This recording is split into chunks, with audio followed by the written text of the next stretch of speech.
ata. Grabe. Parang sa akin, kami dalawa nila Arnie, tapos super pressured kami. Kaya binigyan, ito ka, tsaka ito. Kahit sige fine, tutulungan mo ako sa lahat. Kahit di mo tulungan, hindi. Kasi gusto ko lang talaga magbigyan ng chance lahat din.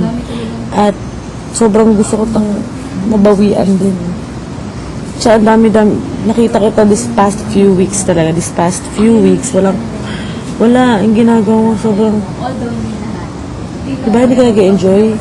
Actually, hindi kita masisisi kung hindi ka nag-enjoy. Kasi, malamang, probi ka palagi. Sino mag-enjoy doon? Naramdaman ko yan eh. 3 beses, sunod-sunod. Tingin nyo, hindi ako malungkot. 3 beses ka na ba? 3, sunod-sunod. 3 ka? Oo. 3, sunod-sunod.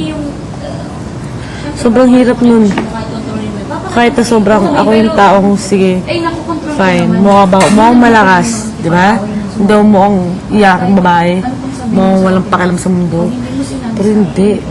Sa loob ko, sinaobos. Sobrang nalulusang na ako pa konti-konti. Ganun o. Nalalabas ko ng sarili ko sa mga taong close ko. Kilala ko talaga. Nalalabas ako sa mundo.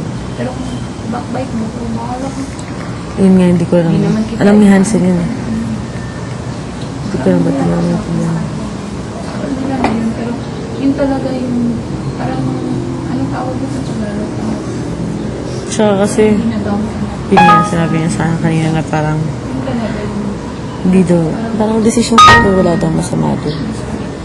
Parang yun nga, ikaw daw. Pang-apat mo na to, pero nasa iyo na daw lahat.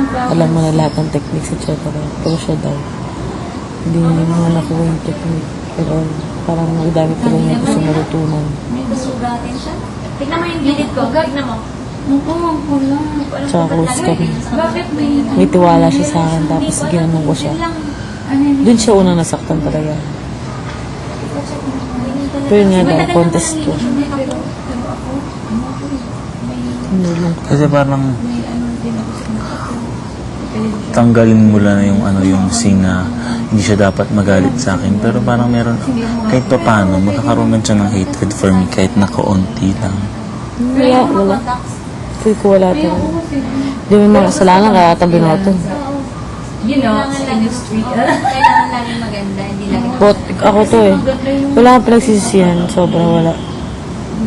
next time baka lagyan ako. Nasasaktan lang ako yung fact na ganun.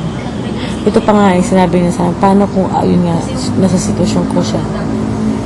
Ako daw siya daw gumawa sa akin, masasaktan daw ako. Sabi ko hindi. Ito sabi ko kasi hindi ko pa nararamdaman. Like, ako yung in short, hindi niya ako kilala. Kung kilala mo ako, kung anong sitwasyon mo, mararamdaman ko yun. Diba? Ganun ako klaseng tao. Kahit mo akong bato, super sensitive ako. Nakabahan niya ako. Gusto ko talaga Dapat meron tayo. Ano? Dapat talaga, diba? magstay. Pero ewan ko, parang marami kasing nakakalamang sa akin based on rapport sa audience. Sobrang faithful talaga. Yun na. Tingnan ko lang ito. Ba't mo? Puti! Ako? Oo! Dahil dyan. Ano sabi? Ako, okay lang ako. Tsaka sabi niya, lahat sasabihin ko sa'yo. Sabi niya, hindi naman ikaw yung nawala ng kaibigan ako. Sabi niya. Tsaka sinayang ko lang yung binigay mo sa akin. Na yun, na parang, sabi niya, bakit hindi ko magawa yung ginawa mo sa akin? Sabi niya sa akin yun. Sabi niya, grabe yung ginawa mo. Tapos ako yun lang yung ginawa ko sa'yo. Parang nahiya siya sa sarili niya. Pero alam ko naman na mahal niya. Ano nangyari? Bawal ka siguro nun, tol. Red wine. Himala nga kasi usually kapag umiinom ako, nagkakaroon na ng mark yung pag sinusulatan niyo ako. Nag-uumbok-umbok na yun, pero wala. Get your lips.